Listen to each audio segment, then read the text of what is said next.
Guys, Mike here, Money Marriage Media. Like and subscribe because we're back with Chic Critique. The ladies have some gentlemen on the panel. We're looking for high level conversations. Why? Because the gender war is dumb. It's just dumb. Keep going back and forth, yelling at each other, and each side did this. And no, we got to move forward. High level conversations should get us there. So today is everything falls on the man. Men also need to pick better. Let's go. Pick the man that is on her personal present level of self-worth. And a lot of women feel lower than they actually should be because they ain't went to therapy or nothing themselves. Then they go find a man that they can mother or that isn't judgmental or isn't too masculine, because women seek control when they're heavily traumatized. In the NFL, the New York Jets, right, for example, wow. they can't pick a good coach for nothing. So when a coach loses once again and the team sucks, you look at the coach, right? The coach is trash. But who picked the coach? The New York Jets. So I agree. It falls on the man. But the picker of the man is part of the problem. And it's not really on the woman, because I have two daughters. And I literally was just talking to one of my daughters today, and she was telling me she has a friend. And I'm like, okay, who's his friend? She was like, daddy. He's nobody. I'm like, oh, okay. Because she already knows what I'm about to say. Bring him to me, because that's what I tell my children. My children, any man goes through me, I got to sit down with them. Okay? It's a rule. She literally said, no, daddy, he's not special. He's just something. Okay. Because the next day, you know, he's going to actually want to be with me or whatever, because he don't met you. So no, nobody meets you unless I'm serious about him. He's just my friend.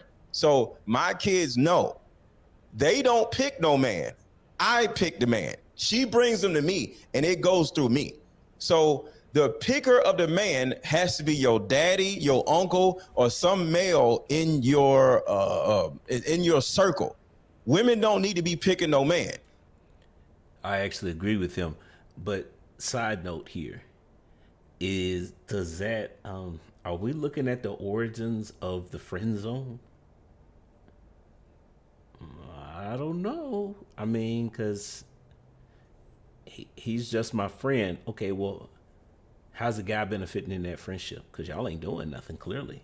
So I don't know. It's probably too soon to tell, because he's talking about a daughter. We don't know the age of that daughter. So and from my perspective, I'm thinking the daughter's like 20 years old. Because Mr. Letgo, he's probably the same age as I am, in 40s. So his daughter, I'm thinking his daughter's like 20, 21, something like that. But I just thought about it. She could be like a teenager or something. And in that case, nah.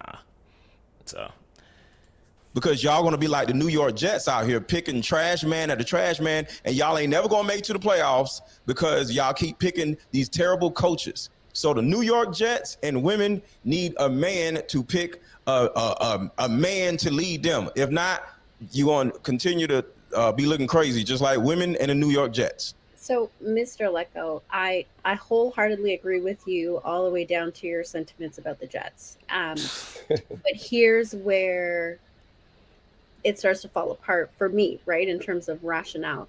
If we've had generations of absent fathers, and earlier you stated that the men who stick around are losers, as women, are we to trust these loser men that have stuck around to pick a good man for us? Like, because if men are not there to teach family, to teach how marriage works, who are these men who are choosing husbands for these women? The answer to that is you have to go to professional leadership. You have to go to somebody like a pastor, because like I said, most black families are full of women, just full of cackling women who just don't know what the hell they're doing. I'm glad he had an actual response to that, because it is a legitimate question. And again, I would level that definitely high level conversation, because a lot of women are going through that experience where they just don't have the men in their family. So what do you do? That has been a question that's going on in the background when you get to these relationship shows, and it's always below the surface and nobody ever wants to ask it. So shout out to Inez, because that was a great question, and I'm glad he had a response to it. Yes, traditionally in the church, you would go to the pastor for help with finding a husband anyway. Not so much now, but I would argue that women should be doing that now more than ever, especially if you're very religious, just because there is a lack of men in the church. So with the ratio of men to women in the church, you definitely should be seeking the help of some kind of professional. In this case, it would be a pastor. If you're not religious, then maybe you might be looking at a matchmaker, maybe. But it can get tough, so let's go. Just sitting around gossiping about their own family members. So I understand. None of these women know how to pick a man. So if nobody has a man, nobody has a husband, and the only men that stick around are the loser uncles or whatever, where do you go? I personally do this professionally, where a woman can pay me to do a one-on-one, 2-on-1, and I would sit down with a woman and her boyfriend, and I would treat her like I do my daughters, and I would find out if this man is up to par from a leadership standpoint. So that's just one person, but like I said, it could easily be a therapist. Y'all do couples counseling and put your man in front of another man. And if he's like, nah, I don't want to do that. Nah, I don't need to talk to nobody. He's out. You get what I'm saying? Your pastor, unless he's one of those creepy pastors or whatever, because some of y'all be having little creepy pastors. But fair point. I actually like his explanation better than mine. Forget the matchmaker. Do a therapist, 100%. Because how do we phrase this? A man worth his salt is going to. I hate saying it like this, but we can't be scared of self-development, especially when we're talking about going to some kind of premarital counseling. Because again, we can get it's a chance to get expectations out on the table in front of somebody who's not biased. Now, is it gonna be better than your father? No, it's not. If reality says that, because your father would be introduced to that man way before a therapist would, and your father is always going to have your best interest at heart. But a therapist I think that's a legitimate strategy if that strong male family member is not present. I mean, and again, I would say that the strong male family member would come first. A licensed professional would definitely come next, but that may be further down the line after because finding couples counseling, most cases you have to do a pre-interview before they will take you on. A licensed therapist is going to be a little bit different, but even then, most of those sessions are the initial session with most licensed therapists is usually free. So, and that's usually what you cover during that time is you cover background information and stuff like that. And they usually won't make an assessment. The only downside to doing a therapist is that you're more likely going to need multiple sessions. So, but again, great advice. Put your boyfriend or your love interest in front of a man that you trust. Do not pick a man on your own, because he is literally women literally, and this is all of us, but mainly women only pick the man that is on her personal present level of self-worth. And a lot of women feel lower than they actually should be because they ain't went to therapy or nothing themselves. Then they go find a man that they can mother, or that isn't judgmental or isn't too masculine, because women seek control when they're heavily traumatized. Because a lot of y'all have had the same sentiment. Women operate out of fear.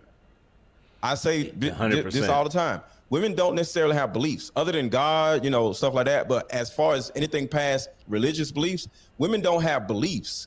Women have fears, and they just make choices out of their fears instead of out of judgment. So it's important to go to a man and get him.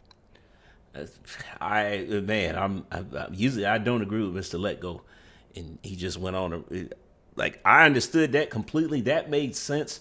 So what do we talk about here? Just to sum it up, I mean, women pick bad. They do. When the decision is left up to them, they do pick bad. And women are telling this. They're telling us themselves. You know, because if you go back and watch this again, you can see the look on Shan Monet's face, and she was probably about to say something that she disagreed with him, because she had the facial expressions of that. But I'm actually going to agree with him 100%. Why? Because the women say this themselves. With the divorce rate, black women, unfortunately, are the most divorced of all the races, also the least married. So if it's women who are usually filing for divorces, I mean, yeah, look, most of the time it's because marriage is ended up being not what the expectations were set as. Which means that if your expectations are high and you don't want to lower your standards, you don't want to drop those things, and you marry a guy and then you're not happy with your choice, I hate to say it, but yeah, you got to pick better, because it didn't work out the way you thought it would. Well, you need to do some more research. Now, a good way of doing that, we got a suggestion for that: premarital counseling. Because again, you're getting that licensed professional, somebody who deals with couples. That's what they do for a living. They can give you an honest opinion, and that should help you at least get more knowledge about how things are going to turn out. I don't think necessarily that the majority of marriages, the majority of divorces, do I think they could have been avoided? Honestly, I do. I think that we have ill-conceived, or I think we have bad understand. We just don't have enough information on how marriage is supposed to work in our community. And it's literally because, again, it goes back to what I always say: we need more married people making content, because we got to start. Marriage is this thing that there's too much mystery around it, and not enough of it is in the public eye as far as what it takes to make one work. Getting married, yeah, we got that, right? Getting down the aisle, and because most women want a wedding and all this other stuff, but there's not enough content out there of how different ways we can make marriages work. Because again, it's not just one way, right? There are multiple ways or multiple types of relationships out there that work. I think you just have to find out which one fits you and your spouse's scenario. And then you guys work it from there. So is there any one way, any one type of marriage is going to be better than the other? I can't say that. I can't, because again, the outcomes is what we're looking for. Are we preparing the next generation for what they're going to have to deal with? That's the goal for marriage, at least for me. That's how you build a legacy. So, but look, man, this is a great conversation. Short video today, but it was a lot packed into it. So, high level conversations. But guys, go subscribe to Lil Peep JR, because man, JR is coming through with the content creation here. Because this show is we're on Chic Critique. The solution is still around. I think there's another show that I haven't had a chance to check out yet, Bridging the Gap. So go subscribe to Lil Peep JR. But yeah, guys, I'm gonna say ghost to the next time. Peace. Thanks for making it to the end of this video. But do me another favor, like and subscribe, but also check out these here. Either subscribe or watch videos, one or the other. I don't know which side, but hey, all right.